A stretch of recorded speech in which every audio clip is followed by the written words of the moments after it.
Hey everyone, and welcome to episode 288 of our Tick Bootcamp podcast. The title of today's interview is Food, Fitness, and Fashion, an interview with Amanda Millie. My name is Richard Johannesson. And I'm Matt Sabatello.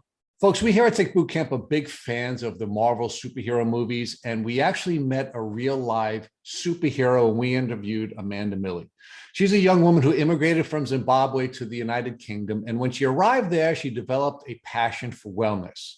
She was an enthusiast for food and for fitness. And as a result, when she was bitten by a tick, her body was able to manage the Lyme disease bacteria for many years until she pivoted over to the fashion industry. When she became a fashion model, rather than having food and fitness serve her, she actually turned it on its head and she actually became a part of the gym culture and she started to deprive herself of food. As a result, she became chronically ill. And Rich, Amanda reinforced what we learned on our last podcast episode with Dr. Kinder Leher. She described how no matter what, she was going to get better. She was sick for almost 13 years before finally getting a diagnosis. And she was so sick, she needed help walking to the bathroom. She had constant tremors, and she was in bed almost 20 hours a day.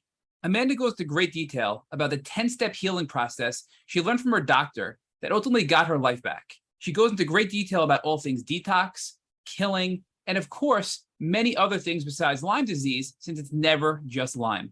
Folks, you'll see the final chapter in the superhero story is that Amanda turned back to wellness.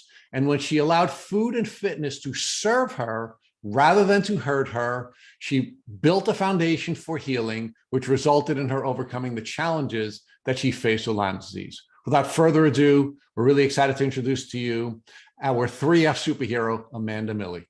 Hello, Amanda Millie, and welcome to the Tick Bootcamp podcast. Hello. Thanks for having me.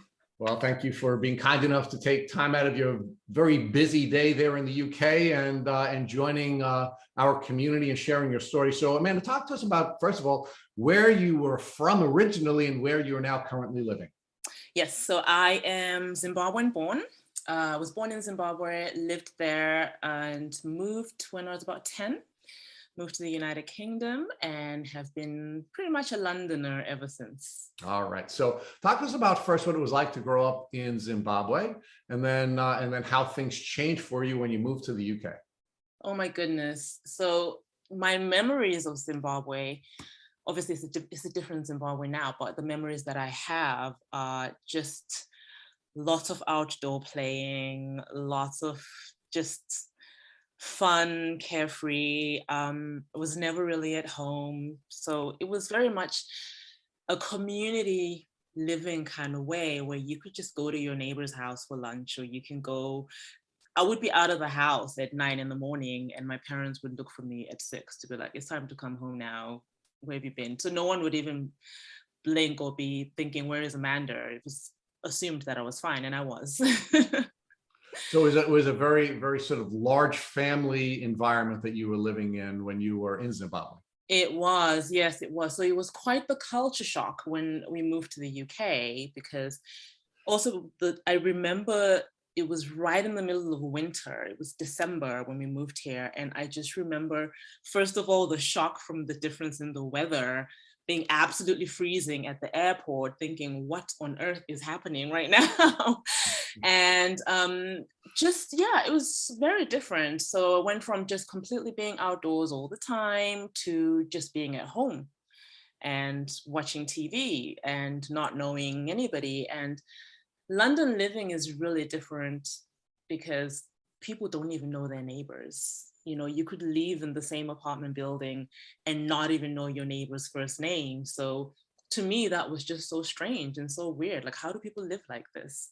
So yeah, it was quite a shock. So you went from a place where the weather was warm and the people were warm to a place where the weather is cold and the people were cold. That's a good one. Exactly. Yeah. So yeah, that was it took quite a lot to get used to. And it took a while, like a few months to get settled and, actually start school. So I had some time where I was just at home, just watching cartoons all the time, which wasn't very fun. So now when you were a young child in Zimbabwe, were you aware of any of the potential predators, whether they be bugs or animals that you needed to be safe from so that you wouldn't get sick? I mean, we have a lot of bugs in Zimbabwe. We have a lot of that. The only thing that I was always scared of was things like snakes and scorpions, you know? There weren't any bugs. I didn't like bugs, but I didn't really think I could get sick from bugs. It wasn't even a part of my reality.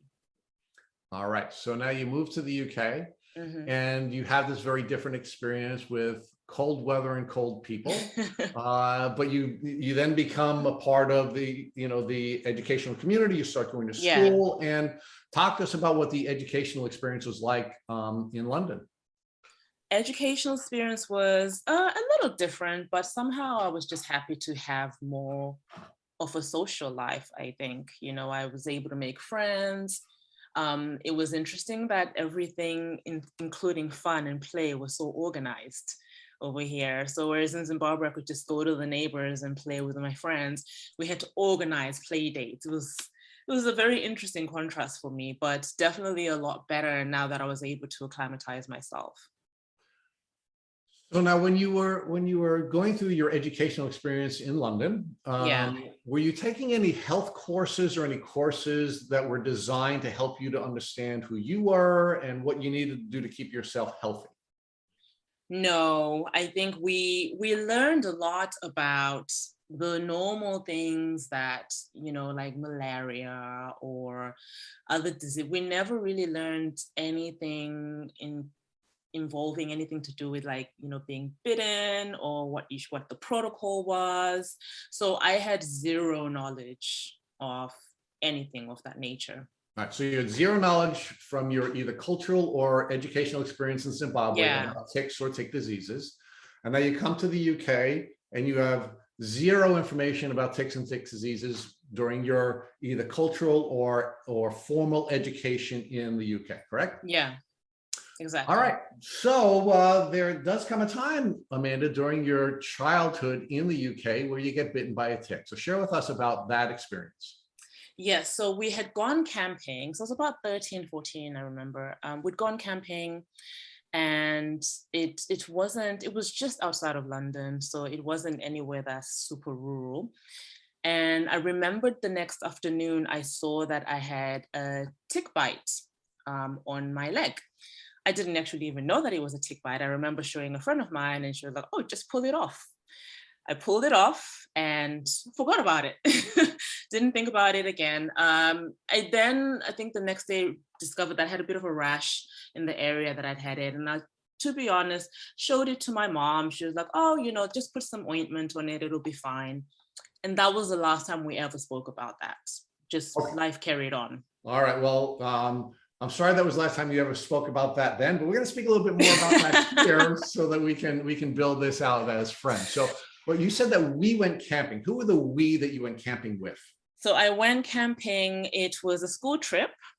So there was just teachers and other fellow students. It was one of those, we used to do like outside trips at least twice or three times a year.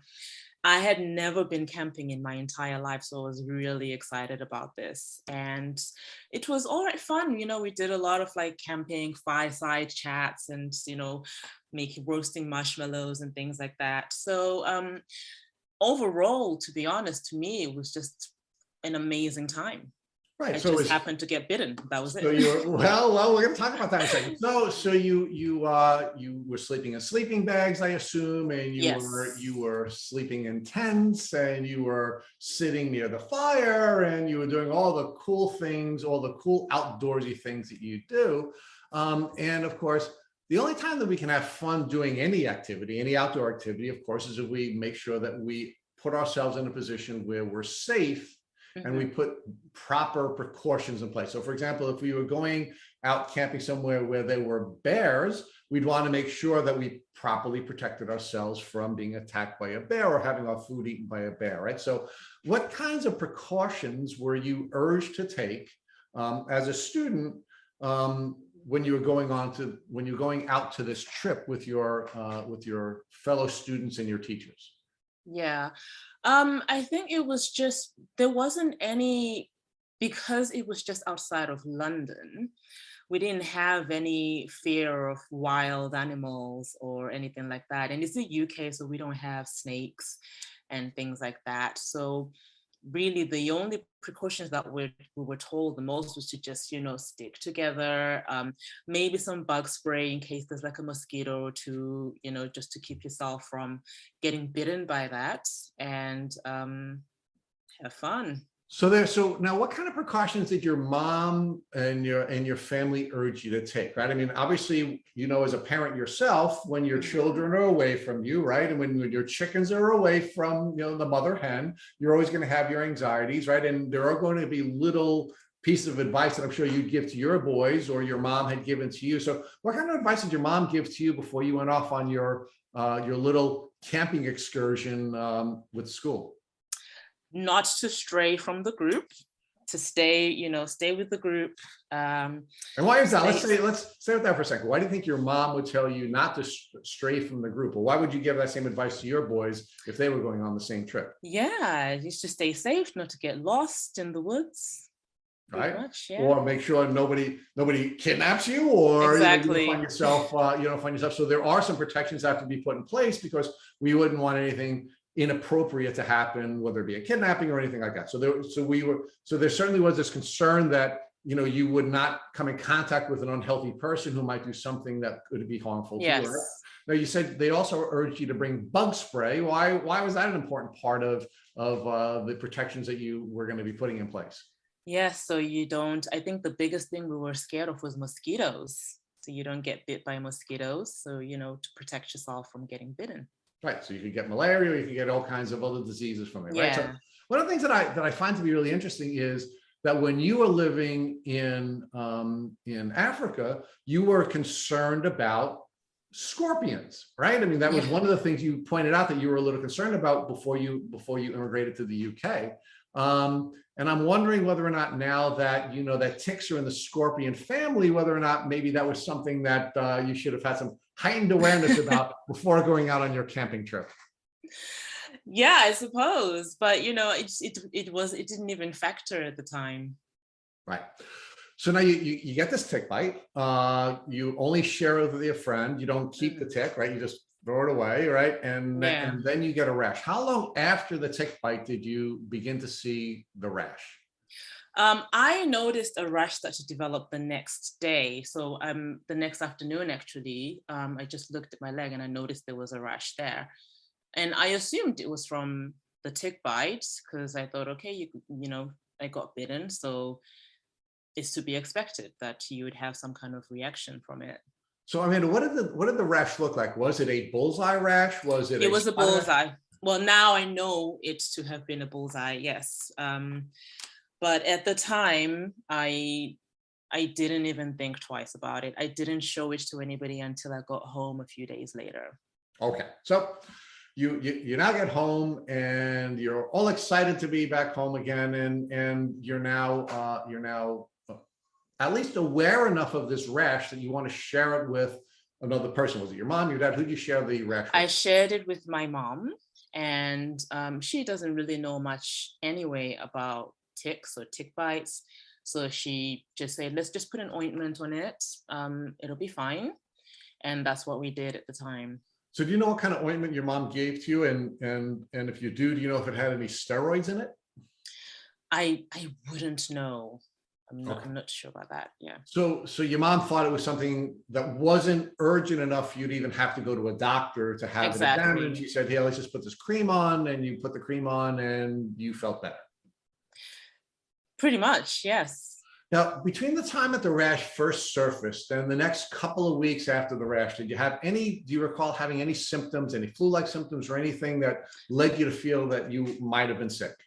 I did. I remember actually having flu-like symptoms. And again, it was one of those things where we thought, well, it's probably, we never made the connection between me feeling poorly to being bitten because we weren't aware. So we just thought, maybe it's a cold. And my mom was like, you've just been with a bunch of your friends, maybe you got something from one of them, who knows?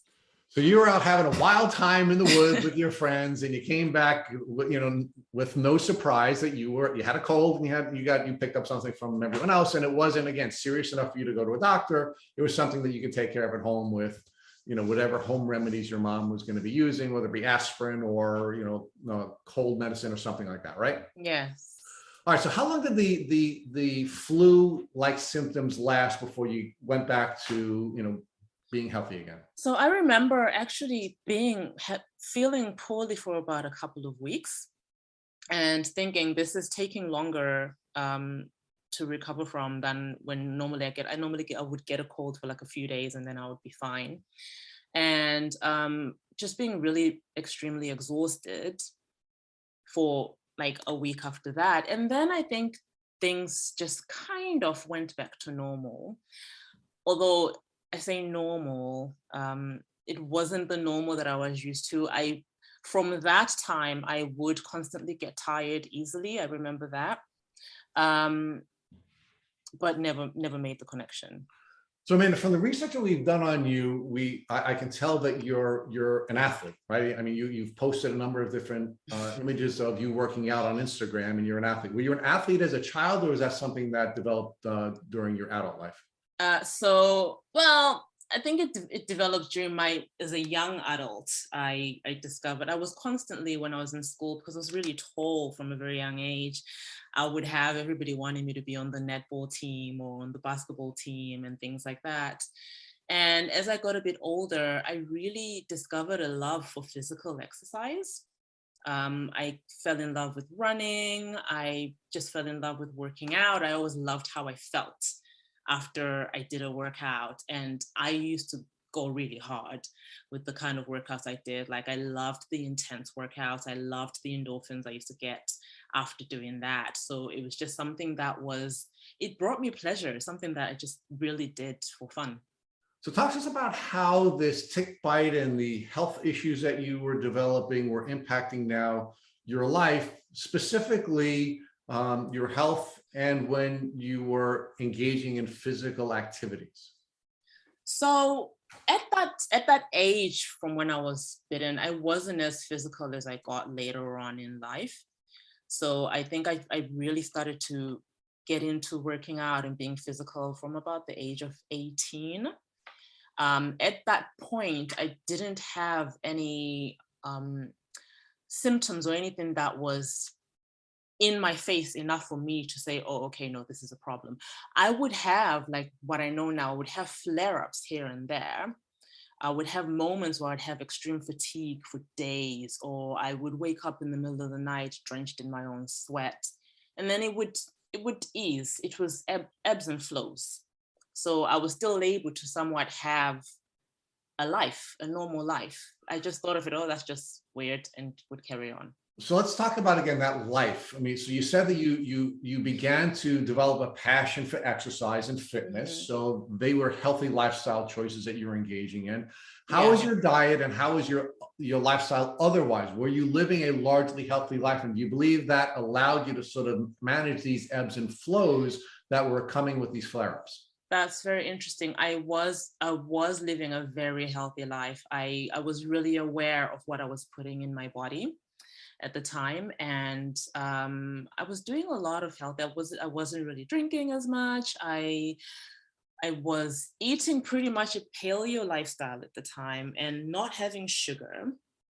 And I think that looking back now, that probably contributed to me feeling better and not having those flare-ups as much as I did. Right. So your body was able to manage the microbes that the tick had spit into you because you were living a very healthy lifestyle, and you were managing these microbes, and then you couldn't, right? Mm-hmm. So let's, before we get to when your body was saying no and you finally got sick and needed to seek medical intervention, what types of things were you working on? Meaning, what was your vision for your life, and and where did your education take you?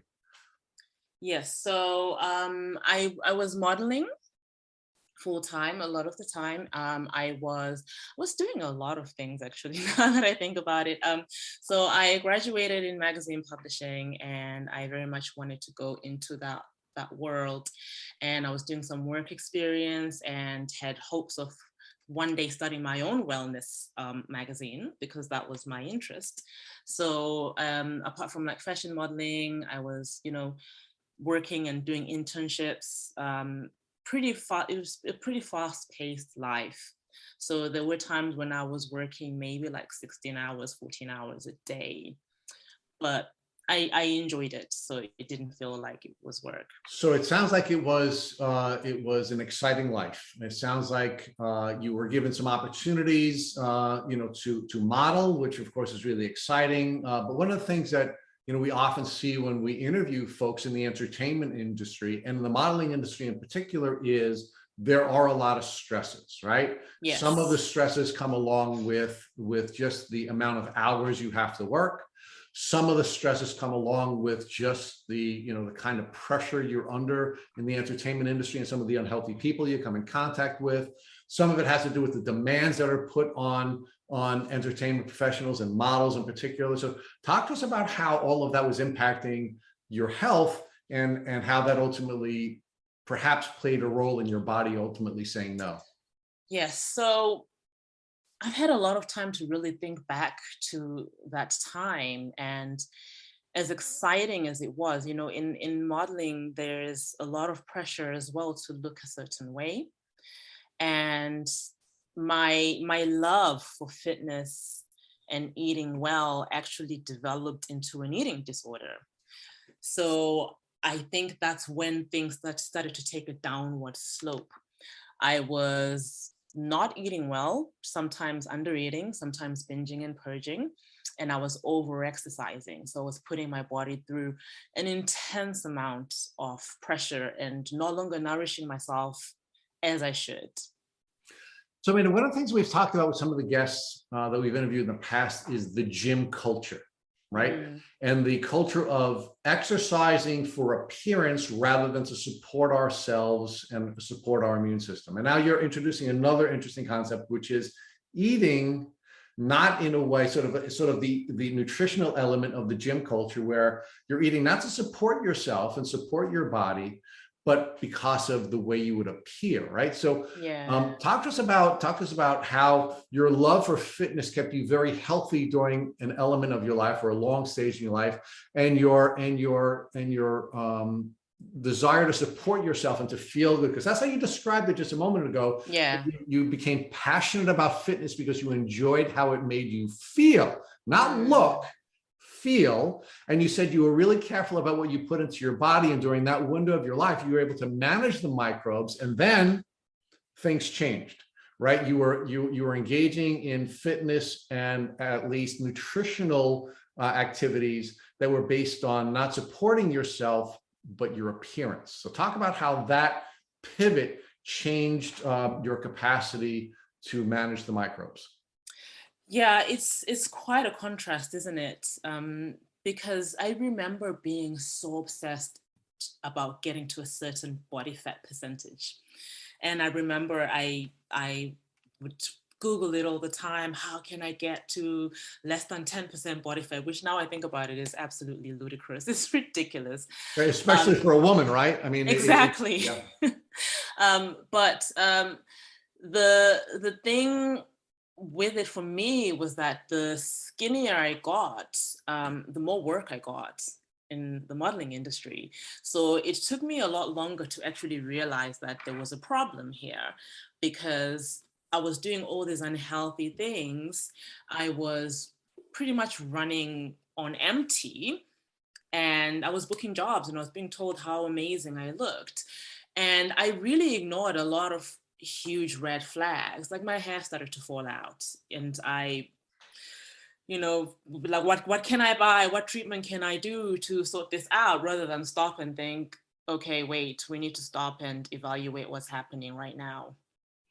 So because you were being rewarded by the entertainment industry for the changes in your appearance, you continue to make more of those and continue to take more of those changes. And now, in addition to your hair falling out, what else was happening with your health? Meaning what symptoms were developing that you now know to be your Lyme disease symptoms? Yeah, so I was getting really tired a lot.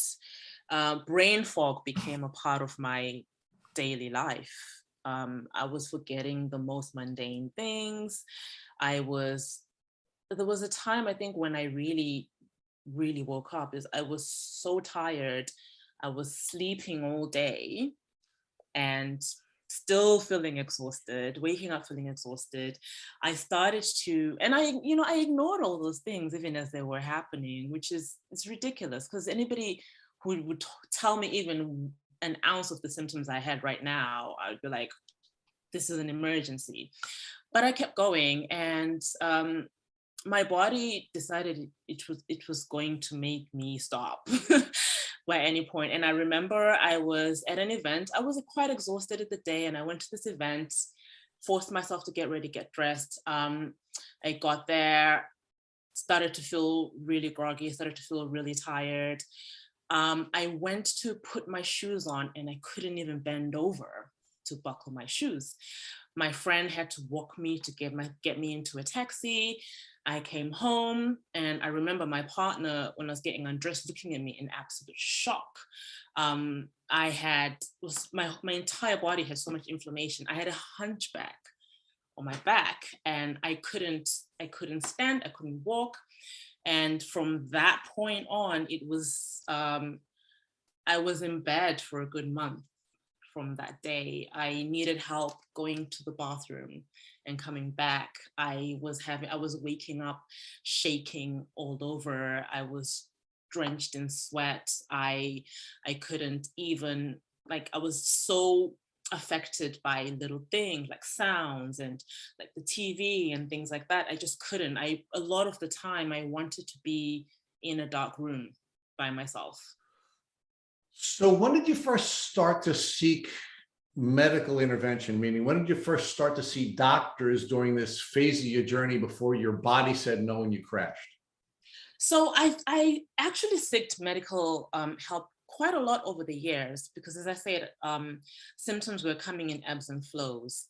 So anytime I would have like a bit of a flare up, I knew that wasn't okay. I knew that wasn't normal. The biggest thing as well that I always had for me that was an indicator is I would have the night sweats. And I would go to my doctor and he'd be like, maybe you're diabetic, maybe it's this, maybe you're just, tired. You need to eat a bit more healthier. And there's quite a lot of times when I would go to the doctor and I would just be fobbed off. My doctor labeled me a hypochondriac and told me that I needed to just relax. And I would change doctors. So in the UK, we have the National Health Service, which is free. And for the average person, I think that's amazing. But the downside to that is, if you've gone to the doctor, I've been to the doctor several times about the same thing, and maybe he did some bloods and was like, well, it all came out normal. So we're not allowed to test you again because we tested you and it was normal. So therefore, the problem is in your head. So there wasn't really much you could go with that. So let's unpack three things with this portion of your journey. So the first thing is, you're in a national health system, which we don't have here in the U.S. And yeah, I think we can debate about whether or not that's a good or a bad system. But it sounds to me like you think that the national health system in the UK is a good system for somebody who's acutely ill, but not a good system for somebody who may be chronically ill. Exactly, I do. And I don't really necessarily blame the doctors on here. Like, the national health system is very strained. And when you go to see a doctor, even now, you're given 15 minutes with the doctor. You don't get longer than that because there's lots of other patients that they're waiting to see. So often I had a conversation with a friend of mine who was saying, I have these three things. I need to figure out which is more important to tell my doctor, because they're not going to have time to address all of it. So if you're constantly going there with the same thing, they just don't have the time for it. Okay, so the first challenge you faced as a chronically ill person in the UK is your healthcare system is one that offers you 15 minutes with a doctor, and your history goes with you. And if you've been tested with something, you're not allowed to be tested again. Yes. All right. Let's talk about a second issue. And the second issue is your gender. What we heard from many people on this podcast is that they believe that they've been treated differently by the medical system because they're women rather than men. Do you think the system in the UK that you were working within treated you differently or devalued you as a result of your gender? 1000%, without a doubt. I think, you know, and a lot of the doctors that I've dealt with were men, actually. A lot of the times I wasn't believed. A lot of the times there were so many times when I left the doctor's office in tears because I was made to feel like I was just a hypochondriac and I needed to calm down. I've had doctors tell me, maybe just eat healthy and do some exercise, you know, just go do some meditation and it'll be fine. So you believe that because you're female, the doctors were writing you off as a drama queen? Yes, exactly. All right, let's talk about now, unpack the third piece of this, which is you're a Black woman from Africa. Mm-hmm. Do you believe that your race or your immigration from a foreign country played a role in the way that doctors treated you when you went to be examined and treated for your illness? So I used to have conversations about this all the time with friends of mine, and because a lot of my friends were white, it was really difficult for me to get my point across. As Black women, as a Black woman in general, I think maybe they thought that my pain threshold was higher. I have had to fight even harder to be believed, or fight even harder to have tests done.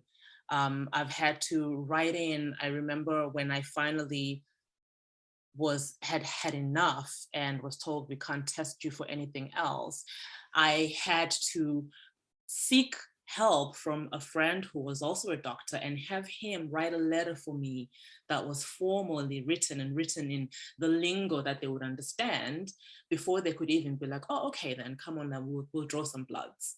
So I feel like it gives you an extra layer, apart from just being a woman, being a Black woman as well, and being, you know, African.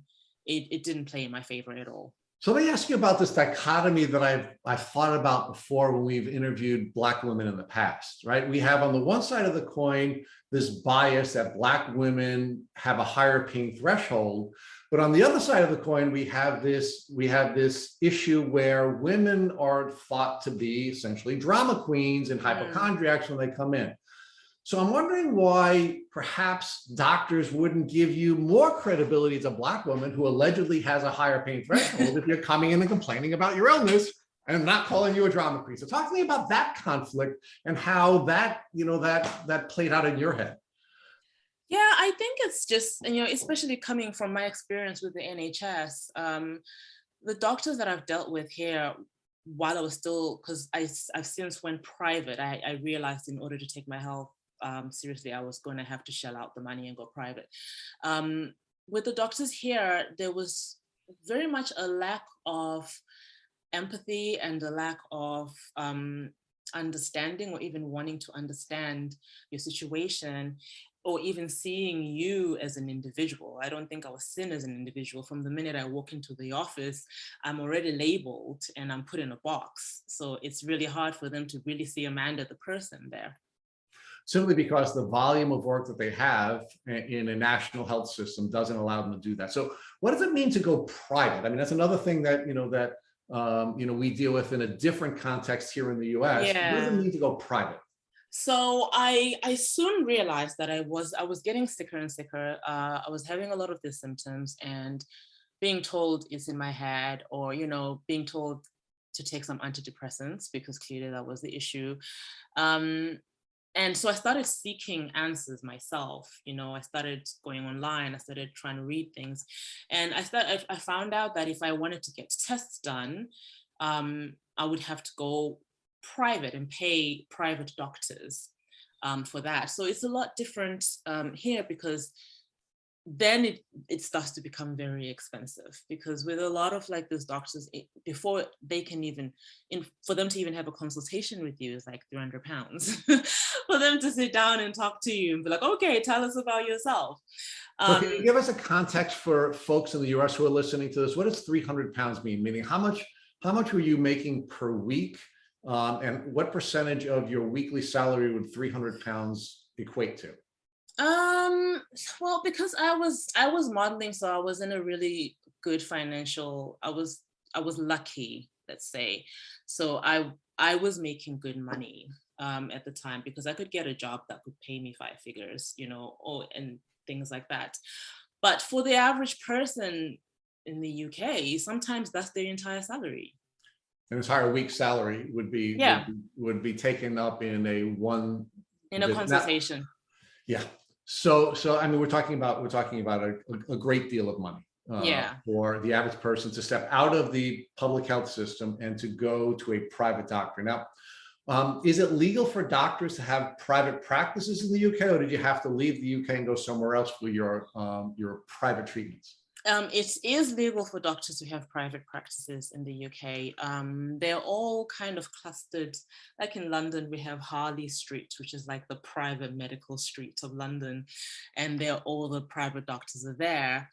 But the thing that I learned as well is that like going private doesn't necessarily mean I'm getting the level of care that I want or need. So even with that, I had to go through quite a few doctors, and some of them work on the NHS, by the way, and they also have private practices. So I still had to go through the same thing with some of these doctors telling me that I was crazy, pretty much, or misdiagnosing me, or, pretty much not really giving me anything that was of help. So then I started, as I started to look online, I then started to seek doctors who were in other places.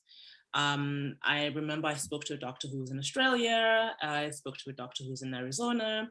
And there was this one particular doctor who really took my medical history, like asked me from my childhood to then at that time, and then told me, look, I can't treat you because you'd have to be over here. But I think you might have Lyme.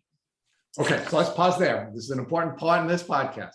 Is that the first time you ever heard the word Lyme disease? That was the very first time the only Lyme I knew was the citrus fruit. Okay, so when you were doing your online research and you were sort of building out the symptoms that you were feeling and trying to get to an answer, did you ever come across any Lyme disease pages or any Lyme disease groups where perhaps you were, and this is again, before you heard the word Lyme from the doctor that you spoke to, did you ever have this epiphany that perhaps you had Lyme disease? I think I did see a few things, but I didn't really make the connection because all my symptoms, I never really used to Google all my symptoms together. So I might Google this one symptom and it tells me it might be a thyroid issue, or I Google this and it tells me, you might be Babesia or like this. And I never really, that was the first time I think I had listed all my symptoms and everything that I had been experiencing in one go. And so where was this doctor that you gave all of this information to and you finally sort of gave a full outline of all of your symptoms? Yeah, so this was an Australian doctor. So I had a friend who was living in the UK, but was Australian, who recommended this doctor to me because her family has a history with chronic illness. And she has Hashimoto's. So she was like, talk to this doctor and, maybe they can point you in the right direction. Okay. So now you hear this word Lyme disease. You had maybe heard some words that and I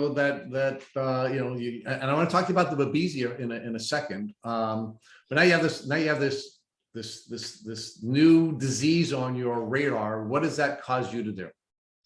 So the doctor said, I think you might have Lyme disease. I'm thinking, okay, well then I need to get tested.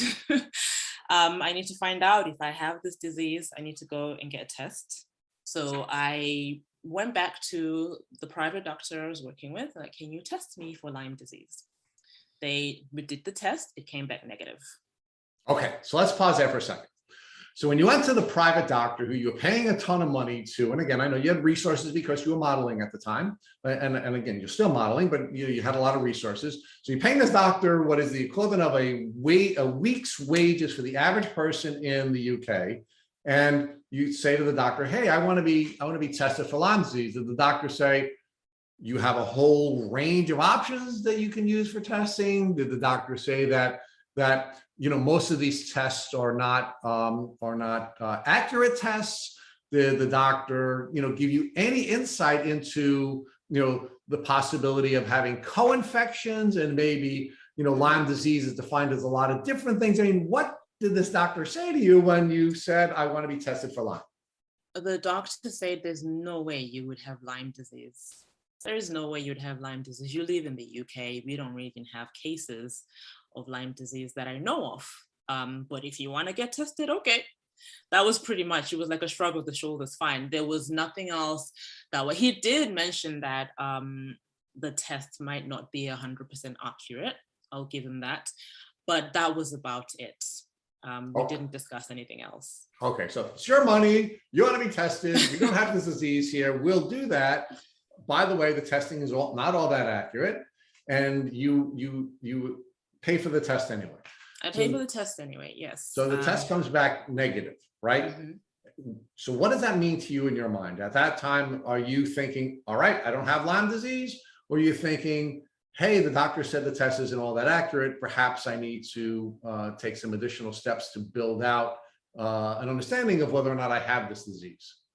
Yeah, when the test came, when the Australian doctor told me that he thought I might have Lyme, I really started to go and read up about it quite a lot. And the more that I read, the more that I was like, yeah. He was speaking to you, right? Yeah, I think this is it. So when the test came back negative, I really didn't buy it.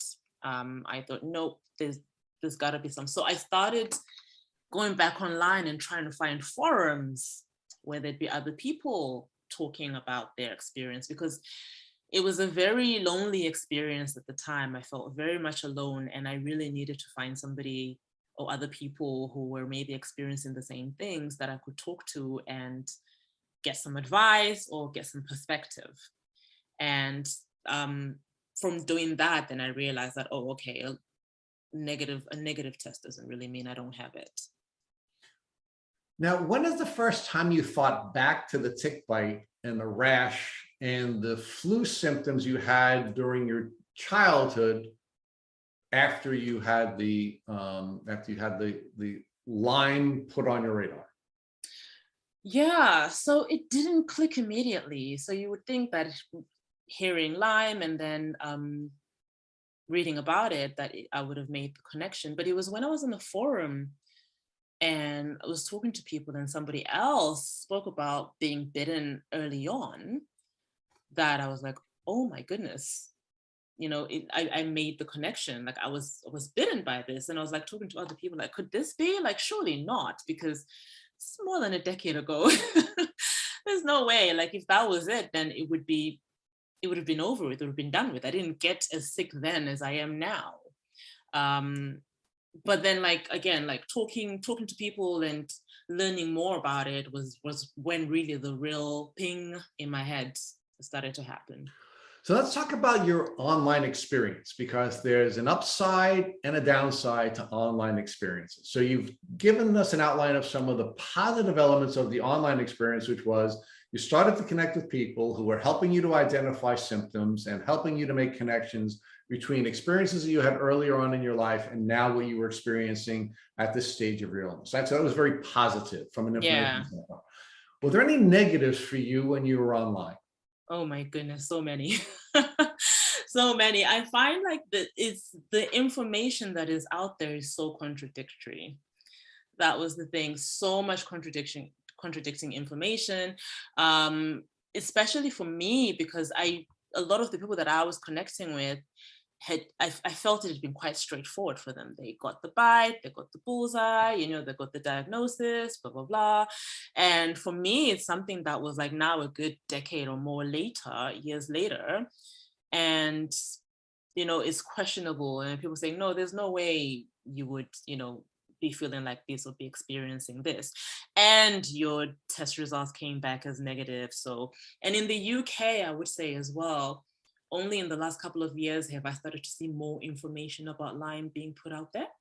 At the time, my GP didn't know what to do with me. Right. They didn't know.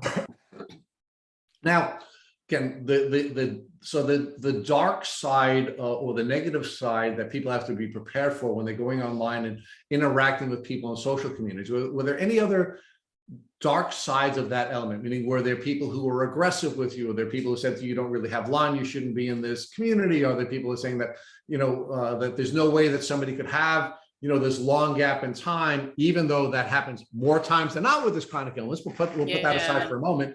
Were there any people who were not being supportive of you in the Lyme community? I think it felt like a bit of a rejection, actually, at one point, where I felt like, okay, I found people who understand and who are going through what I'm going through. And then also to have them kind of mirror what I've been hearing from doctors and tell me that, there's no way that I could be feeling this ill, or there's no way it could be Lyme, go and look for something else, or maybe, like your symptoms. I had quite a lot of people as well talk to me about, like, maybe I was feeling depression, or maybe I was, like the word, I'm still triggered to this day by the term hypochondriac. To this day, I am triggered. If anybody ever called me that right now, I think I would fight them. Okay, so we don't want anybody putting up any hands on this podcast. So now I now want to talk to you about, again, you had some challenges in the medical system as a result of your culture, your gender, and your race, right? Were you facing similar issues in the online community? Meaning, were you seeing people that looked like you? Were seeing people who were from your country? Were you finding any people that you could connect with, either culturally or racially or anything, when you were in the community? I wasn't at all. I didn't see anybody that looked like me. I couldn't. And it's really interesting when I think about that now, because I think it's only when I started watching some of your guys, like following you guys on social media, have I been like, oh my gosh, a Black woman. That's the first time, and that's like last year. I wasn't seeing anybody that looked like me, let alone anybody, who was a Black African woman. Apparently, from what I'm told, Lyme disease does not exist in Africa, which I know is a lie. Absolute lie. So let's clarify that. It's a huge problem in Africa, but we'll get there in a minute. Yeah, exactly. So it was a very lonely time online, and also in real life at home. It was very lonely because nobody in my immediate family or my close friends understood or knew what I was even talking about. Okay, so let's talk about that, because I did want to build that up before we get to your diagnosis and Matt starts to explore some topics with you. How was your family and friends treating you when you were complaining of symptoms and you were really sick, but all of your 20 doctors that you treated with were saying there was nothing wrong with you? How are your friends and family reacting to that? So when I talk about family, immediate family, the cultural aspect of it is in Africa, certainly from my experience, the doctor is the be all and end all. You have a headache or you have a little sniffle, you go to the doctor, you get your diagnosis, you get your medication, and then off you go. It was very, very hard for people close to me to understand or to even advocate for me, or understand me advocating for myself or questioning the doctors. So it was hard for them to feel empathy, compassion, or to even support me, because for them is the doctors have said this. So what makes you qualified? Right. So Amanda, what you're saying, and I just want to be clear about this, because the doctors have such high standing in the African culture that you're a part of, if the doctor says there's nothing wrong with you, then there's nothing wrong with you. And no one believed Amanda, despite what their eyes were telling them and what they knew about you. Yeah, exactly. And it was a very lonely time, you know. I mean, I speak to my mother and I'm sick. And at this point, I'm pretty much in bed 16 hours a day, you know, and I've exhausted, and I know that, you know, I was in a better financial position, but I had exhausted. I almost went bankrupt. Just trying to get a diagnosis. We're not even talking treatment yet. Just trying to get a diagnosis. And I don't feel like I have the support of the people who are closest to me, because they don't understand it, and they don't understand why I am questioning, you know, the doctors who are saying there's nothing wrong with me. How did your family react to you telling them that perhaps you had Lyme disease? They had no, what's that? That Well, was the first. but did that, at least now that there was a term that perhaps described what was going on for you, did that give you an opportunity to perhaps gain some credibility with your family? I think the thing that kept me going is that my partner at the time was very supportive. So as soon as, you know, it was like, this is what we're dealing with, he was very hands-on, very supportive. What do we need to do? Outside of him, I would say maybe my best friend was very supportive and very loving, but my family just didn't understand it. They didn't get it. All right, let me explore one more piece of this with you, and then we'll get to your diagnosis. Was there anyone in your family who was sort of looking at you and some of the professional / lifestyle choices that you made with regard to your diet and your body image related exercise, essentially saying, well, you made your choice, Amanda. You're working out the way you're working out, and you're dealing with these body image issues, and you're not eating properly. You made your bed. Not lying. Yeah, I mean, I got a bit of that as well. But to be quite honest with you, I feel like maybe some of them thought I was doing drugs. You're in the industry. This is what it is. Are you sure? Maybe this is just a facade. What have you been doing? What life choices have you been making? So some of it was quite hurtful. So I really just had to just tune that and turn that off. Okay. So now you finally get a diagnosis, right? You have the suspicion of Lyme disease. You're participating in these forums. You're starting to, you know, the disease is speaking to you. Your body is telling you, yes, you have this disease. It makes sense. How do you finally get a diagnosis despite not having a test that, that when the doctor initially gave you a test that indicates that you have Lyme disease, and having a doctor or a set of doctors say Lyme disease is not in London? Yeah, so I actually had to fly out to Germany. I remember because I'd found out that there was a doctor there who specialized in like tick-borne diseases and co-infections. So I flew out there and got tested. And I remember that he also said that it might not come back as positive, but we went through a lot of like the other things I was experiencing and the symptoms. And he then recommended, and I didn't know that these guys existed because I couldn't even find them online, but there was a place called the Lyme Disease Treatment Center in London.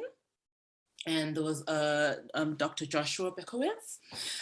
So they recommended that I go and see him. And that's when really treatment began. So Amanda, you had to go from England to Australia just to get the inkling of the fact that you had Lyme disease. Then you had to fly to Germany to be told, hey, there's this Lyme group called the Lyme Disease Treatment Center in London where you finally went to get your diagnosis, correct? Yes. I mean, it's just wild that the same is true in the States here. Many people go to Mexico, to Germany, et cetera, that you had to go to so many different countries and leave your home country just to get a diagnosis, right? Yeah. So walk us through now when you finally go to the Lyme Disease Treatment Clinic in London. Is that where they finally tested you and gave you a positive diagnosis? Was it clinical? Was it based on blood work? What was the type of diagnosis you received there? So it wasn't as simple, I would say, as that. So, but then when I did go to see Dr. Joshua, I think the first thing that he asked me, he was like, well, there's a lot of tests that we could run and things like that. Let's just talk about your stress levels first. Let's just find out where you're at, you know, what's going on for you. And he wasn't willing to test me, like do the Lyme disease tests like immediately, because I think I had just been tested again and it had come back negative. But he immediately got me on this 10-step process that we were going to go through. And the first thing we started testing for was testing for parasites, seeing where my body was at with that, looking at where my gut health was at, and just trying. The approach that he took was just trying to treat me first and then attack the Lyme like later. So we got on a protocol where I was doing ozone therapy. We were doing gut health tests and seeing, what's happening parasite wise. And no surprise, I had a lot of them. So I had to, go on like this parasite cleanse, clear my body of parasites. And then I think maybe testing for Lyme came at like step 5, the 5th step. And then when we did get tested, I tested positive, which was a shock for me. I didn't really understand, like, how have I been negative all the time? And then we've been doing treatments and now it's coming up as positive. Yeah, Amanda, that's not uncommon. They actually, sometimes they'll actually give people antibiotics to bring the Lyme out and then test, because you're more likely to test positive after being on doxycycline because it's bringing it out into your system, right? So you treated first and then tested and then had a positive diagnosis of Lyme disease.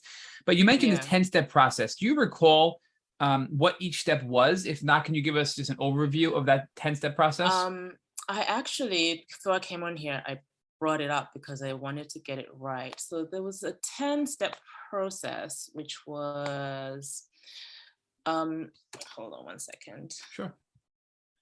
Because I find it interesting that you started with, the gut health and the parasites first, and then Lyme came later on in the process. That was step 5, correct? Yeah. So he very much believes, because I had told him as well that I tested quite a few times and nothing had come forward, in terms of like with the Lyme disease. And I was actually starting to get to a point where I was at the end of my tether because I didn't understand. So the first step for him was like actually testing, but not for Lyme. So we're testing for parasites. We did heavy metal testing. We did quite a few, like lots of different tests. Like we tested my gut. So from that step, the next step was detoxing.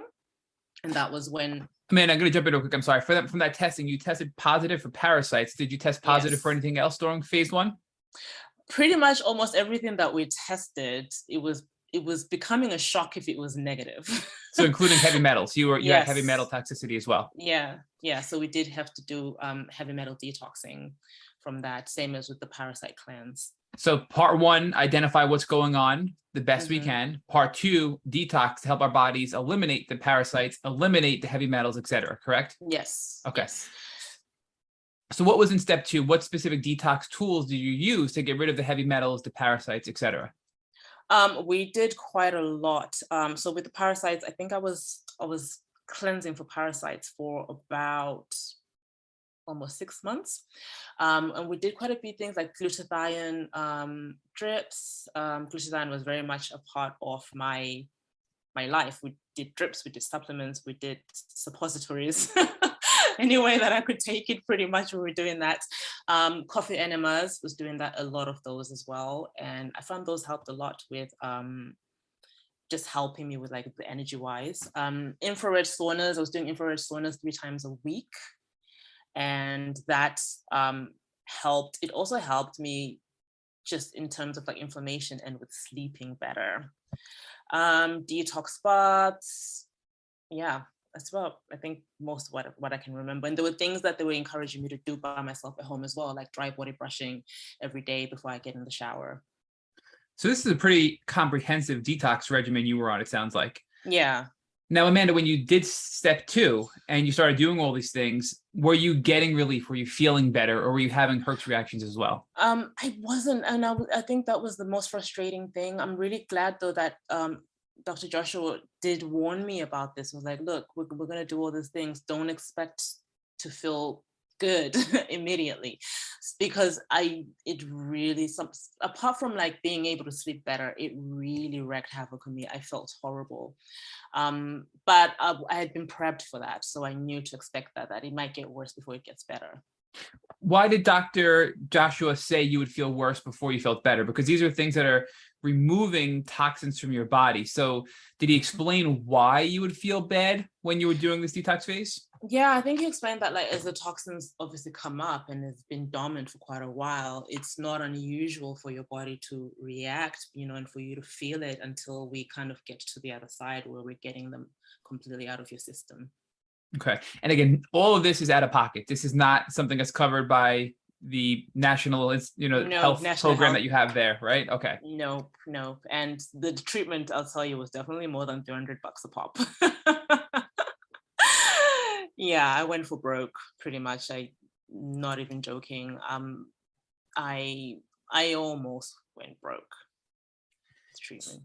So Amanda, what was step 3 after you did the detox? So step 3 was the diet. We had to look at diet and reintroduction. Well, here's the state. I'll read it up here so I don't get it wrong. Just reduction of toxic exposure.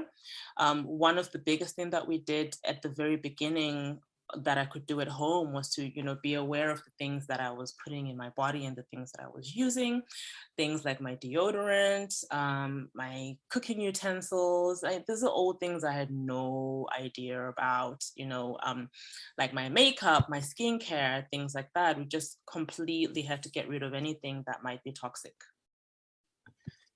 And I'm sure that costs a lot of money as well to go clean with cosmetics, etc., house cleaning, tools and even cooking utensils, right? All that I'm sure was far more money than buying something off the shelf at the store that was maybe toxic or had heavy metals, etc., correct?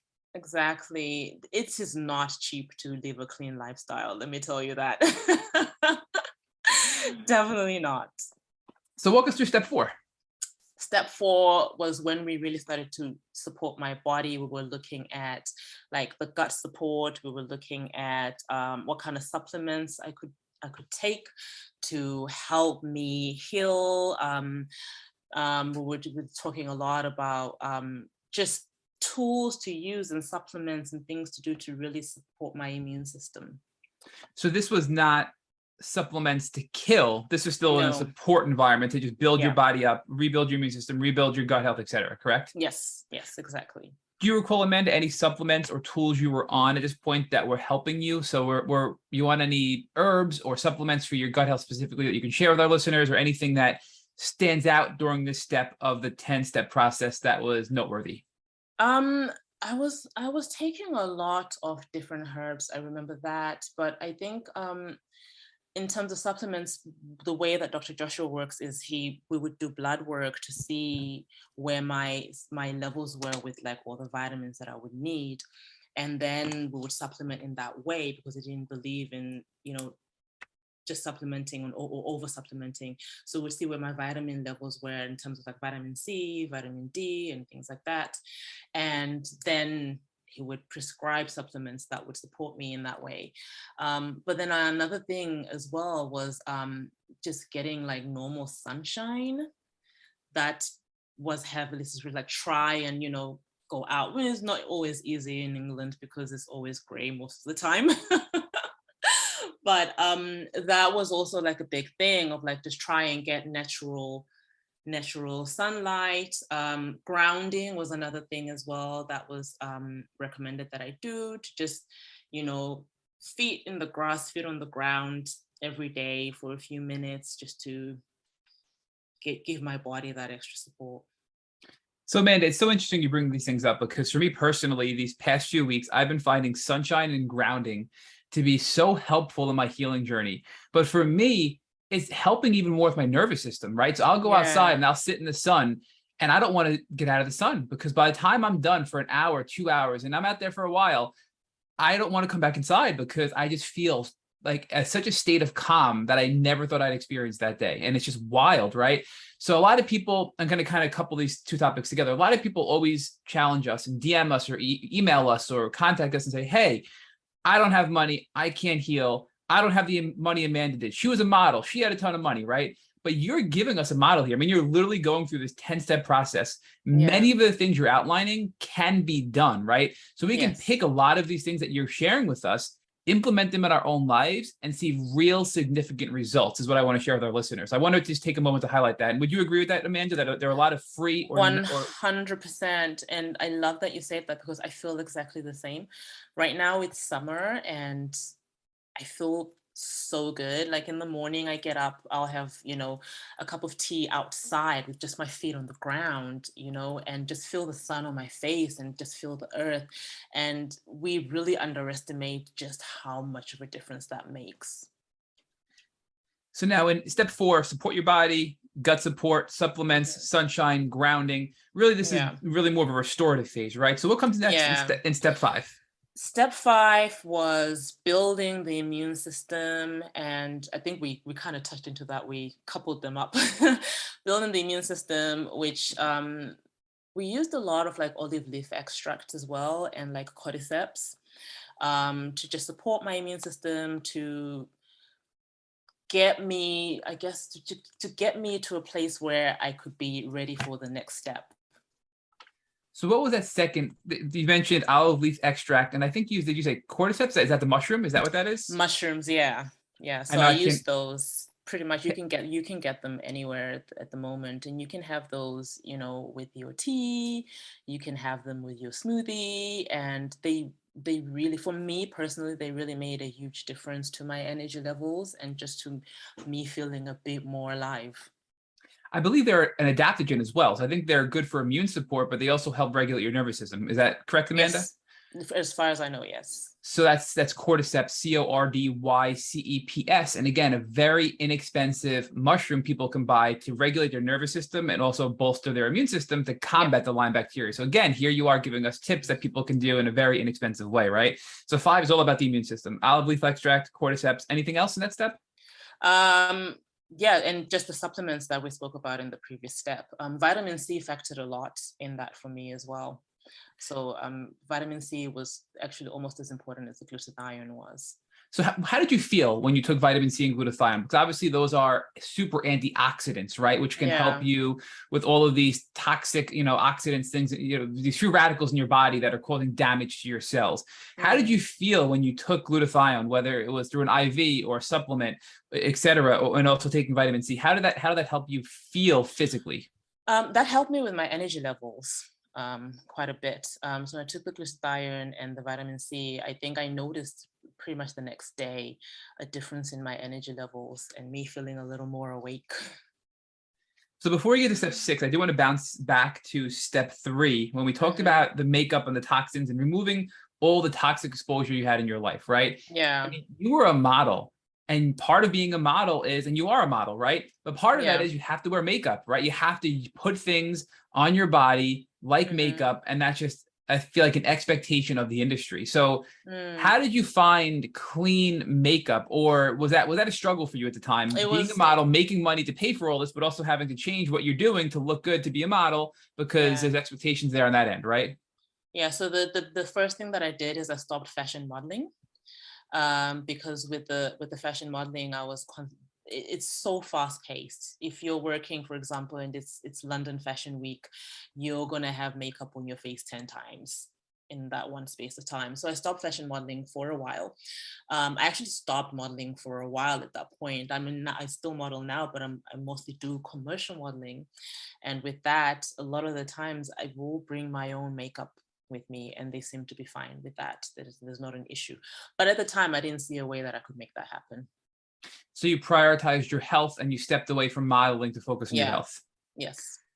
So let's bounce back now to step 6. After the immune building phase of step 5 in this 10-step process given to you by Dr. Joshua at the Lyme Disease Treatment Center, what was next in step 6? Step 6 was supporting my mind health. So we were focusing more on reducing stress levels, getting me better sleep, treating my anxiety and my depression. So this is an interesting step, right? Because I feel like so many people, when they hear this, and I'll tell you, if this was me 2 years ago, Amanda, I would be like, I don't have to work on my mind. I'm sick. I have bacteria in my body. I've been told I'm crazy by so many doctors. And we talk about this a lot on this podcast. But first, I just want to stop and say, I know you don't believe, Amanda, and we don't believe this is not all in your head. However, supporting your mind health is an extremely important process of the healing journey. And I know that so much of us have trauma because we've been told you're Mhm. crazy, it's in your head, you should be in a psych ward. Some people have been institutionalized, like Ali Hilfiger here in the States, right? But we really need to focus on that mind health and emotion is really important in the healing process. So give us a little more detail. So you said you have to decrease your stress, treat your Yeah. anxiety and depression, right? And what were you doing to decrease stress, treat your anxiety and Um, depression, and also allow yourself to sleep better? yeah, so I really started to do a lot of things that were prioritizing getting sleep, making sure I'm going to bed at a reasonable hour, and I'm having a process that supports my bedtime, not having screen time a couple of hours before bedtime, so that my body starts to wind down, not eating 4 hours before I go to bed, like use lavender, to just, I was just really focused on just having as calm an environment as possible that would support me getting sleep. I started meditating as well. I got into meditation, and another really huge tool that worked for me is I really got into tapping. So I found a YouTube video. There was this guy called Brad Yates, and there was a video he did on tapping for anxiety. It was like 6 minutes. And I remember thinking, well, it's worth a try. What do I have to lose? And I loved it. I remember every time I would do it, I started tapping every day, 10 minutes of my day. And that worked wonders in just reducing my anxiety and my stress. So many that was Brad Yates, Yes. BradYates, tapping, right? Yes. Okay, Yes. 'cause I just did a Brad Yates tapping Google search and I found the YouTube video. So I'm going to do that when we finish this podcast Yeah, because he I has love so learning new many. tools. He's got so many videos. It's amazing, and it's a free tool. He's got a lot of free videos. You can tap for anything. And so what did that really help you? That helps decrease your anxiety? How did that help you Yeah, specifically? yeah. So basically, when you're tapping through the meridian points, in your head, in the body, and it just helps to reduce anxiety. It helps to calm your nervous system. So we interviewed Dr. Tiffany Brownbush, who's actually another Lyme literate doctor who's also a Lyme patient. And she's another huge advocate of tapping as well. So it's something that we need to explore more. There's a lot of commonalities here we're seeing in your interview that we wanted to share with our listeners that have been Yeah. helpful for a lot of people, and including Dr. Brownbush and all of our patients, right? So was there anything else? I mean, how bad was your anxiety and depression? Because some people in the community have it where it's crippling. They have such crippling anxiety and depression they can't leave the home because of the psychological symptoms due to Lyme, never mind the Yeah. physical side of things. Were you that bad, or was it just something that was really an annoyance rather than it being debilitating for you? My friends never saw me. I just became a shell of the person that I used to be. I had anxiety with socializing. I started to get a serious anxiety over being in social situations or being outside. And then I actually started to have anxiety, which, like at the time I thought, oh my gosh, I would judge myself, like, why am I feeling so irrational? I would have anxiety about being bitten, or like being outside and be like, okay, where am I going? Like, how much grass, or like whatever, what's around there? So I just didn't really do social things. And I think I had depression from all the years of being told I was crazy, I was a hypochondriac, and not being believed. It really took a toll on my mental health. Amanda, do you think that was trauma, medical trauma from doctors? Because we interviewed Dr. Kinderler yesterday, and he talked to us about not only having medical trauma, meaning we've been Hmm. treated so poorly by the medical community that we have this trauma, but also we can have trauma from the pathogen. So this whole term of PTSD can be triggered by actual doctors, the way they treat us. We have PTSD and trauma from the experience we have in our Lyme journey, but also the bacteria itself can trigger PTSD and trauma within our body. So do you think that was part of the reason why you started to have this newly developed anxiety and depression? I think that definitely played a huge part in it, because having gone through, and I think that when I finally found Dr. Joshua Bekowitz, I'd been going through it for so long, and I was in fight or flight, mode, that when I finally found somebody who believed me, it was a shock to my system. I would have thought that having that confirmation would have been a positive thing, but I just, everything else that I had been through suddenly just took me on a downward spiral. I went through like a dark tunnel of just depression anxiety over, I to this day, I actually still find it hard to talk to doctors about even the small things. I find it hard to, I would much rather go and look through something myself than actually go to the doctor, because in my head, I'm like, well, they're not going to believe me. Well, you're not alone in that. So I do want to focus on what you just said. So when you met Dr. Joshua, although he validated you, he confirmed you were sick and he was able to help you, that still was triggering to you and caused you depression and anxiety. Is that what you said? Yeah. Yeah. Why do you think that is? Because, you're seeing a doctor finally believes you, somebody on the outside who hasn't been through the experience would think, well, wouldn't you feel good that finally somebody understands you and realized what was going on? Why do you think in your brain you had this spiral of depression and anxiety when you found a doctor who was validating you? I think maybe in my brain on some level, if that hadn't happened, then everything else that had happened before wouldn't be so bad. So I think finally finding a doctor who believed me was like, holy, oh my gosh, like all those other doctors, all that I've been through, all the time, all the money and all of that, that was real. So it So, made it all that much more real. so it was anger and it was frustration that all these doctors, you were sick. Let's just talk about this here. You got symptoms when you were 18 and you got diagnosed when you were 31. So for over 13 years, you were really sick, fighting for your health. And you weren't not fighting, you were fighting, but nobody could help you. So when you saw Dr. Joshua, you had these feelings of depression and anxiety because you felt let down by the community prior. And you had these feelings of anger and frustration as well, I think is what you're saying. Yes, exactly. So that's really that PTSD, right? The trauma from the medical community. That's where that comes into play, I think. And that really, the trauma is a trigger to those emotions you just described. So I think thank you for explaining that, because that was a really brilliant way of explaining how you felt with Dr. Joshua. So let's talk a little bit more now about step 7, because we talked about step 6. Just to recap, step 6 is supporting your mind health, decrease stress, decrease anxiety and depression, improve your sleep. Things like lavender, tapping, you were doing meditation, all kind, even not eating before bed. Actually, before we go to step 7, let's talk about your diet and food, right? Because you mentioned you struggled, that you were, with anorexia a little bit, you would binge and then purge, and you had this issue. Do you believe that anorexia is connected to Lyme disease? Because again, Dr. Kinderler, who's a specialist, in the world for Lyme disease, talked to us about the connection between Lyme disease and anorexia and how there is a correlation there. So do you think that they were related in any way? I don't have any like scientific proof, but in my head, I think they are. I think that the eating disorder definitely triggered something to do with the Lyme, but I can't prove that for sure. And when it comes to food, I know for me, if I eat too much, if I eat natural sugar, I'm fine. I can have fruits, I can have veggies, but if I have fake sugar, desserts, sweets, it is a huge trigger for me, for inflammation, for symptoms like pain, but also for, a mental state in a place where I don't want to be. It almost makes me a little down, right? I don't feel as happy. So have you noticed that as well with food? What foods are triggers for you? What foods help you feel better physically and emotionally? And what foods help you make you feel not so great physically and emotionally? Yeah, it's interesting. I experience exactly the same with sugar, refined sugars. I don't have an issue with fruits and things like that, but when I have refined sugar, it's not worth it. It's really not. The inflammation, I feel groggy. I actually feel groggy, like the brain fog comes back.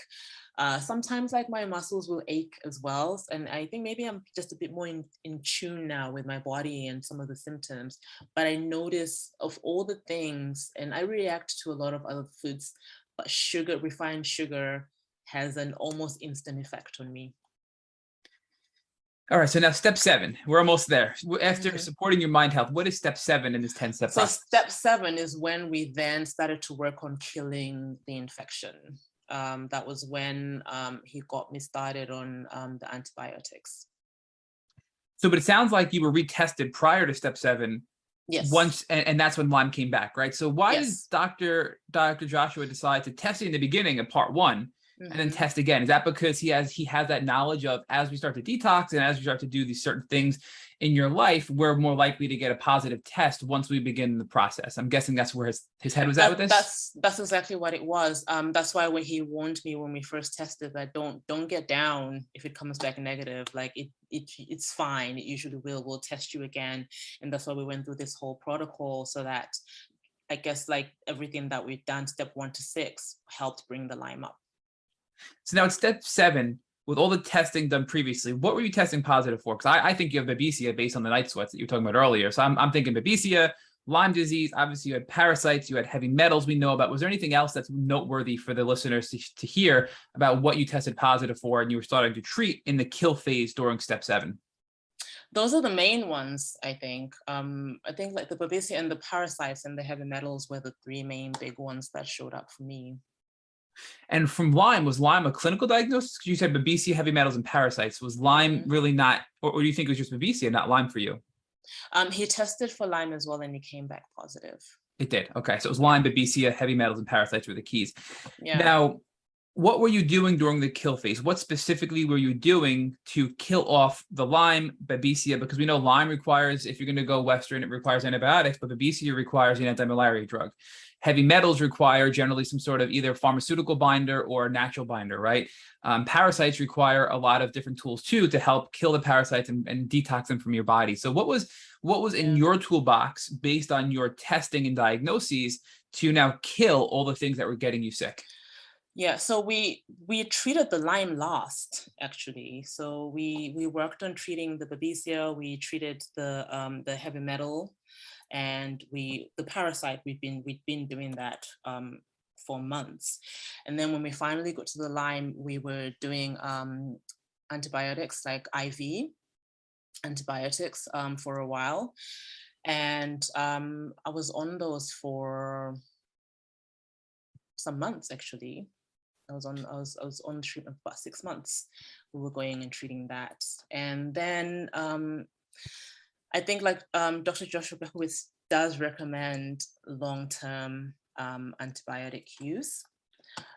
The issue that came for me was in the cost of the treatment. So I did about 6 months, and then after that, it became too much, like quite a lot of money. I just couldn't afford it. So you did 6 months. Do you know what kind of antibiotics you were using through the IV? I can't remember. Okay, probably ceftriaxone. There's a couple of common ones out there that are used. But so when you addressed the heavy metals, do you recall how Dr. Joshua addressed the heavy metals?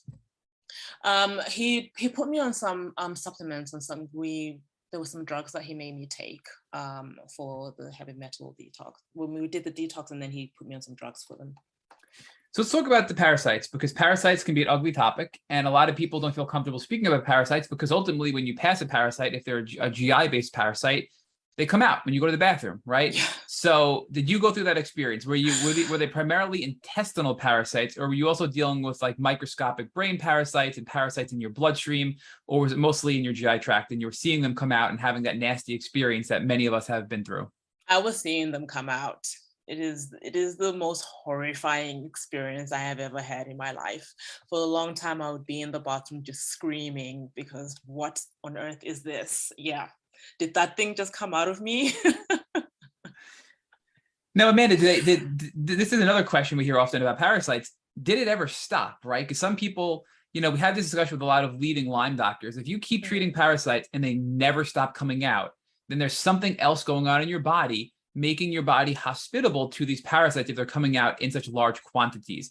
So in your experience, did they decrease in quantity or did they end up stop coming out? How did you know when you were done or when to stop treating these parasites? I think that they decreased in quantity at the time, and then none were coming out after a while. So I was really happy about that because I didn't really want to go through that. So it sounds like everything else you were doing, Amanda, was supporting your body and allowed your body to maintain a state of not harboring parasites. And that's why eventually they stopped coming out. Your doctor said you're good and you stopped treating, correct? Yes. Okay. So, I mean, this is a brilliant outline and you have so much great information. I'm sorry for being so I feel like I'm grilling you here, but this is just That's awesome. Okay. So let's talk about step 8. What was step 8? Step 8 was all about binding toxins. So I was encouraged to do a lot of like the detox baths. That is like, when you use like bath salts, activated charcoal, is very much a part of my life even now. Lymphatic drainage massage, yeah, and taking supplements like chlorella to just help bind whatever toxins, were in my system. How did you respond when you took chlorella? Because everybody who listens to this podcast knows that Rich had a really bad experience with chlorella. And of course, people can't see Rich, but he's laughing and shaking his head right now. But Rich and I both taken chlorella. I had a really positive experience to chlorella. I mean, it really helped me rid myself of a lot of toxins. And I did have some flares because of it, but it was a really good experience. And I was up to 30 capsules of Dr. Rolls's chlorella, and Rich could barely take one without being in the bathroom almost all day, right? So, No. So where did you fall? Were you in the middle of that spectrum? I had mostly positive. I did also have a couple of flare-ups, but nothing, that outweighed the positive from taking it. It's very much like my experience in that one. So it I'm sounds sorry like you went through that, Rich. That doesn't sound like fun. Yeah, and I'm a little guilty because I was peer pressuring Rich to do that. So I was, we peer pressure each other to improve our health. So I'm like, Rich, you got to do it. You got to do it. It's wonderful. And he did it. And he had a really bad experience with it. So I'm a little at fault for that one there. But it sounds like the binding with toxins is very similar to what you did in step 3 also. In step 3, it was reducing toxins, but more, I guess, lifestyle. Like that was more like makeup, and that was more, different things you use in your house and on your body. And then step 8 was more, let's get these things outside from the inside of my body, right? Let's take these things that are in my body and get them out, right? That's the difference there between step 3 and 8. Yes. Okay. So when you were doing all this with the binders, it sounds like for the most part, you were having a positive experience, but a few flares because like you said earlier, you're mobilizing these toxins in your bloodstream and you're going to feel a little inflammation and flaring while you're getting them out of your body, right? Yeah, exactly. Okay. So then what's step 9? Step 9 was just all the tools that I could use to reduce inflammation in my body. And it was also things that anybody can do like at home, like using turmeric, like ginger root, spirulina, just taking all those things to just help reduce or bring down inflammation. That's something that I really struggled with. Anytime I got tested, my inflammation markers were through the roof. And again, just like even on step 8, I mean, chlorella is really inexpensive. I take it, Rich has taken it. Yeah. So these are all things that you had to go and spend a ton of money for to learn about. But people that are listening can try these things and get some relief by figuring out what is affordable, what can I try, and how can I start taking steps in the right direction, right? And that's what I love so much about this outline is so much of this is not like I have to go spend a ton of money to go to Germany to get hyperthermia. This stuff we can buy online to start to improve our lives, right? And that's what I like about this protocol. Yeah. So from inflammation, another good one is bromelain. From that, I got really, really great positive results from taking it. In regards to inflammation? Yes. So are these, so with bromelain, is this, were you buying it from Dr. Joshua, or is there a specific brand you can recommend for people listening? Because you talked about obviously turmeric, ginger root, spirulina, bromelain, do you have any recommendations for specific products for our listeners with those? I was getting everything from Dr. Joshua, but you can get this stuff, from any like reputable health store. It's just making sure that it's just like pure, I guess, and doesn't have any added things to it. And I believe bromelain, and Rich probably can acknowledge by shaking his head because I know he knows this. I think that's also from pineapple, correct? I think if you eat pineapple, that's in there. So there's even foods and fruits you can eat that'll give you these substances and chemicals that can help decrease inflammation, right? So these are things you can get in your diet as well. Exactly, yeah. So let's talk about the final step. What is step 10? Final step is an unexpected one. It was exercise. Ooh. But not exercise as I was used to. It was just encouraging movement, whether it's stretching. I just really got into yoga, and as I started to get into yoga, I started doing Kundalini yoga, and it was just a lot of movement, and he was just really encouraging, it really helps. It sounds counterintuitive, especially from somebody who's chronically ill. But I was more used to going hard at the gym, but this was more like, no, this is just movement, like just mind-body connection, just help the body move more. So, Amanda, I want to add to that because I think this is a really important topic. And Dr. Burascano, who is one of the leading Lyme doctors that really was the first doctor here in the 70s on Long Island treating Lyme disease in an appropriate way, he says if people don't move when treating chronic Lyme disease, they're simply not going to get better. And that doesn't mean you have to go run a marathon, right? We're not saying that. We know that can be intimidating and it can be scary, but I think I'm a really good use case for this. And I think you are as well, where I was completely bedbound. I couldn't walk to the bathroom. And I know you said you could barely, Yeah. you could barely walk as well. You could barely stand, right? So we were at these places where our bodies were completely failing us. But even if it's simple stretches, every single day I wake up and I do stretches. And it's about a 10 to 15 minute regimen that I do.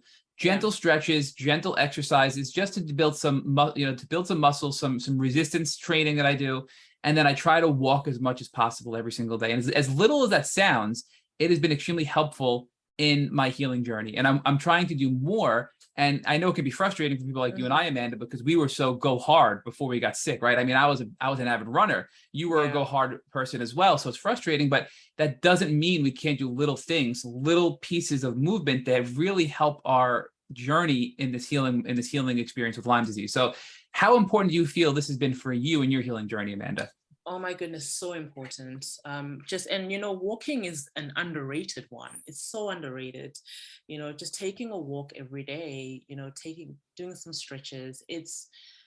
I just can't function without doing it now. And I do notice as well, because there are times when I just will feel horrible that I'll just be lying on the couch for 2 days and I feel it. And then I'm like, okay, we're not gonna like go running or do whatever, but we can do a 10-minute yoga stretching routine. They even have some that you can do from sitting on your couch, you can do, and it really makes a difference. So I know this is the going hard part of it that we loved, I think, because also that for me at least was the happy drug, right? I don't know, it released the endorphins, it released all the happy chemicals in my brain, and the harder I went, the better I felt.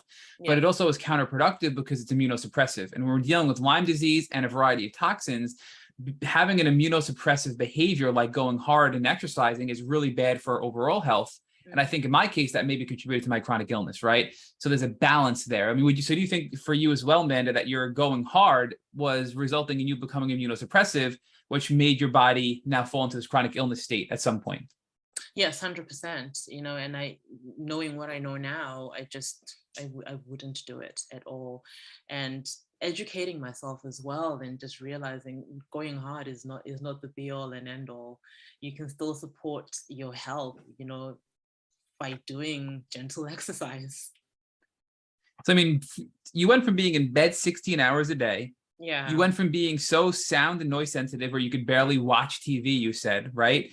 You would wake up shaking. You said you needed help going to the bathroom. This is how sick you were. So I'm emphasizing this because, I mean, clearly you've made a radical transformation here. So give us an idea now, I guess before we even get to where you were at the end of step 10, how long did it take you to get through the 10-step process through the Lyme Disease Treatment Center with Dr. Joshua? So I was working with Dr. Joshua for 2 years. That's about how long it took me to get through that process.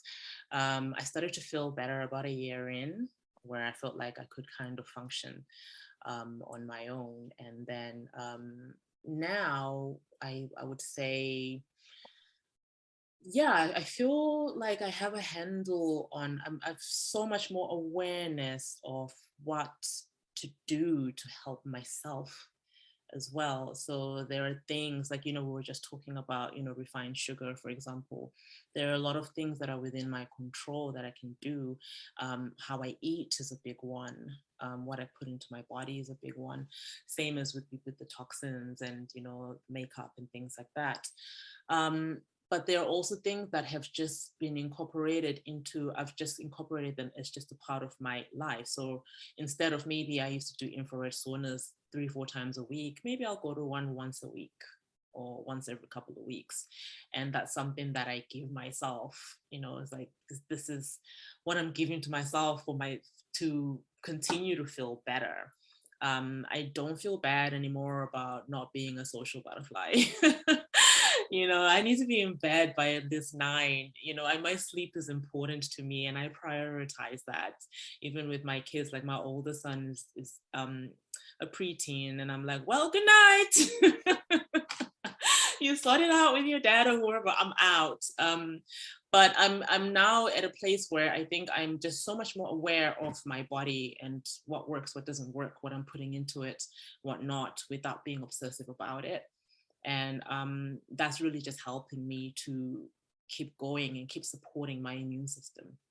And I think there's a balance to strike there, right? You can't obsess about what you're putting in your body, but you also said, well, I go to bed early and I do certain things, like I do a sauna every single day, but you're also not going and eating a ton of sugar and then saying, why do I feel like crap, right? So you're not obsessing, but you're also making smart decisions to maintain a healthy environment in your body. So these microbes that are there, because we're always going to have microbes in our body, whether it's Lyme disease or opportunistic microbes, or even just our gut microbes, right? They can come out and wreak havoc if we don't take care of our bodies. And that's the lesson we learned through this chronic Lyme journey. And I think that's what you just so brilliantly described, Amanda, in your comment there. So how do you strike that balance of, I don't want to obsess, but also I can't overdo it and have, a ton of cake and then expect to feel healthy, or, go exercise hard and then not expect to be, have this immunosuppressive event and then feel like crap the next day. So what do you do in your daily life to balance that out? If I want to have a piece of cake, I will have it. I'm not going to sit there and obsess and be like, I can't have this. But then I'm having it fully aware of the effects that it's going to have on me and be like, okay, well, then that's the choice that I've made. Basically, it's about the choices that you make and you choose to make, and having more awareness about it.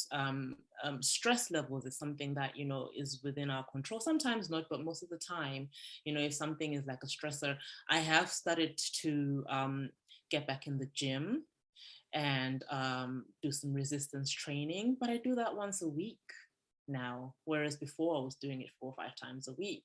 And if I'm getting to the gym and I have a day where I feel like I found a personal trainer to work with that I told my history to, and like this is what I'm experiencing and all this stuff. So he's not one of those ones like, you can go heavier, you can do more, like I had a session yesterday and I said to him, I'm not feeling particularly like that energetic. He was like, right, let's just do some yoga and do some stretches and call it a day. So that's the balance that I'm finding. I'm like, okay, I'm still going to show up and do it, but like what is it that I need the most now to support myself, and putting myself in stressful environments is something that I don't do at all, and I've realized I'm never going to be that social butterfly who was at parties all the time, drinking till 3 a.m., and I've had to kind of lay that life to rest and say goodbye to it. But my health is way more important. But Amanda, that wasn't healthy behavior then, even when you were healthy, correct? So you were engaging in unhealthy behavior. It's not healthy for anybody to be up till 4 or 5 in the morning drinking alcohol in excess, because it's really bad for us in so many ways, right? So as much as I get it, it's fun, right? But those aren't healthy behaviors to promote health in our body. So you've decided that your health is more important than a night of fun, right? I mean, that's what you've decided. But also it's redefining fun, right? Yes. Like I've redefined what fun is for me. So now like I can go to a retreat. Like I love going to like these wellness gatherings or like yoga retreats and stuff. And that's fun to me. And I wish our listeners could see you, because you are just glowing with this positive energy. You are just glowing with this happiness, right? So, right, define happiness and define fun. I mean, a night of drinking and staying up all night could be quote unquote fun, but look at you now, you're healthy and you are just filled with this happiness, right? So define that term for us. But I just want to circle back to another point you made, right? Because you said you start to know your limits and you start to you had to vocalize with your trainer. Hey, look, I'm not doing well. If you didn't speak up, you would have been overtrained and you would have been hurting physically and from an immune standpoint, right? But you had to learn to speak up for yourself to make sure that you maintain those limits that aren't going to be breached so you don't get sick. And also, as we start to feel better and heal, a lot of things that we were sensitive to in the past may not really impact as much anymore. So you said, hey, I can have a piece of cake if I want to, right? But I'm sure a piece of cake today is not what it was to you a couple of years ago when you were really sick, right? So you can have it now and maybe not even feel bad, but a couple of years ago, it would have put you in bed for a week afterwards, right? So as your body heals, you have more tolerances to things because you're healing your body, right? Mm-hmm. Yeah, that's true. And also I have tools as well. I could be like, I'll have a piece of cake now and I'll take some activated charcoal with it and hopefully minimize the toxins that I'm getting from that. Yeah, we've had some extremes on this podcast where guests have told us, hey, I'll go out and drink all night. And you know what? I'll just come back in the morning and I'll take a ton of binders to soak it all up and Oh get it out of me. I'm like, no. I'm not sure if that's the best thing to do, right? But there's so many tools to your point, right? I mean, not that we recommend drinking all night and then taking a binder in the morning to pull out the toxins, but that's we learn these types of things that can help us, right? Mm-hmm. So I know we've taken up a lot of your time. My final question before Rich picks up and concludes the interview with you is, looking back at your journey, this 13-year pre-diagnosed, before you got diagnosed, and this 2-year healing journey, if you had to look back and change one thing, what would that one thing be? I mean, it's a really hard question, but there's so much that you share with us. And I feel like, I mean, I can think of so many, so I'm curious to see what your answer is going to be. What would you change if you can go back and change one moment in time in your Lyme journey? I feel like if I could go back in time knowing what I know, I would go back to that first time I was bitten by the tick and just tackle it from there and hopefully, save myself over a decade of pain. Yeah. So Amanda, I know our listeners are going to absolutely love you when they have the blessing of listening to this podcast, and I'd like you to talk to us now about your transformation. Some people call it post-traumatic growth.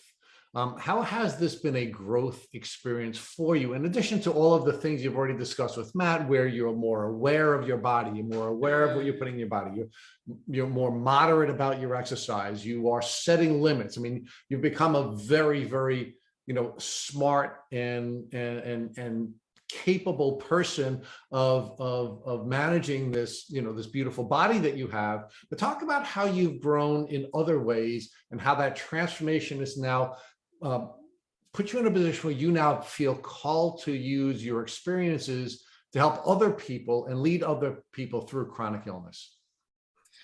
Oh, that's a good question. I think that going through this journey, I mean, I'm finally at a point where I have gratitude for it because, as you say, there's no way you can't not experience growth going through all of that. And it's connected me with what I wanted to do even before I was ill. I was very much into wellness, and I very much wanted to create something. At the time, I thought it was a magazine, right? It was before, the digital world became so popular.